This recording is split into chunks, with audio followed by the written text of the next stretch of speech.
ноҳияи Ашт бо оҳангарони тавоно ва бо маҳорати худ шӯҳратёр буд ва ҳаст. Садои болғаву оҳан дар ин ҷо фақат шаб шунида намешавад. Қариб ҳамаи мардони ин ҷо ба ин касб машғуланд. Дар маҳаллаҳои ин ҷо устоҳои авлоди умр ба сар мебаранд, аз ҷумла дар маҳаллаҳои Гулхона, Сари бозор, Баландӣ, Усоён. Таърихшиносон мегӯянд рӯстои Ашт таърихи беш аз 3000 сола дошта. Он аз воҷаҳои авастоии урашт, ураст, авраст ибтидо гирифтааст. Тамоми гӯшаи канори Тоҷикистонро рӯстои Аштӣ ташкил медиҳанд, ки аз ҳамин маҳалла баромадаанд.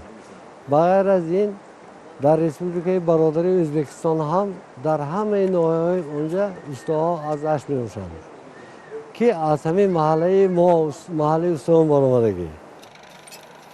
оҳангарӣ дар Ашт таърихи зиёда аз 400 сола дорад. Яке аз оҳангарони бо маҳорати ин минтақа усто Муҳаммад Али аст. ӯ давомдиҳандаи касби падару бобоёни худ буда ҳаштумин нафар аст, ки ин касбро идома дода истодааст. Вай аз уҳдаи сохтани ҳама гуна асбоби оҳанӣ мебарояд, аз калан то нал.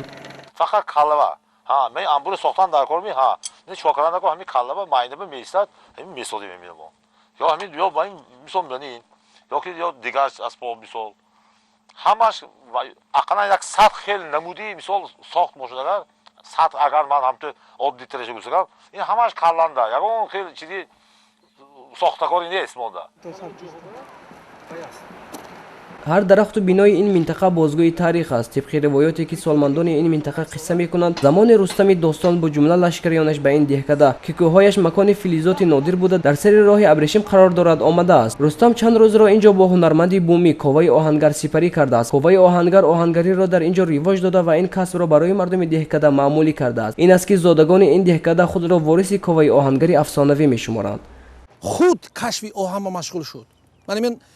қаторкӯи Қурама мегӯям кӯҳҳое ки дидем гузаштаҳои мо нақл мекунанд ки мардум рафта ҳамун ҷо ба истеҳсоли оҳан ба машғул буд. ҳатто ҳамин мо ба тутҳо бисёр туда сӯхта махсус кӯмур истеҳсол мекард, ки вай касби оҳангарӣ бениҳоят дар яъне об кардани оҳан. дар ин ҷо оҳангарони зиёде кору фаъолият мекунанд. ҳар кадоми усул ва нишонаи худро дорад. Сари бозор дар ин ҷо ҳар ҳафта як маротиба бозори калон мешавад. ҳунармандон ҷамъ омада намунаи ҳунарҳои худро ба намоиш мегузоранд. онҳо дар баробари намоишҳо ба якдигар гуфтугӯ намуда аз таҷрибаи якдигар огоҳ мешаванд. аҳолӣ ба ин ҷо барои харид омада ҳамчун ба пойҳои хару аспи худ наъл мекунанд. бозори калонтарин мавҷуд буд, ки барои хоҷаи қишлоқӣ ривоҷ додананд, равнуқи ривоҷ додан асбобҳои калан, масалан чок, омочӣ ва замин шудгоркуниро ҳамин деҳаи мо аз оҳангарони деҳамон хариду карда гирифта мебарад.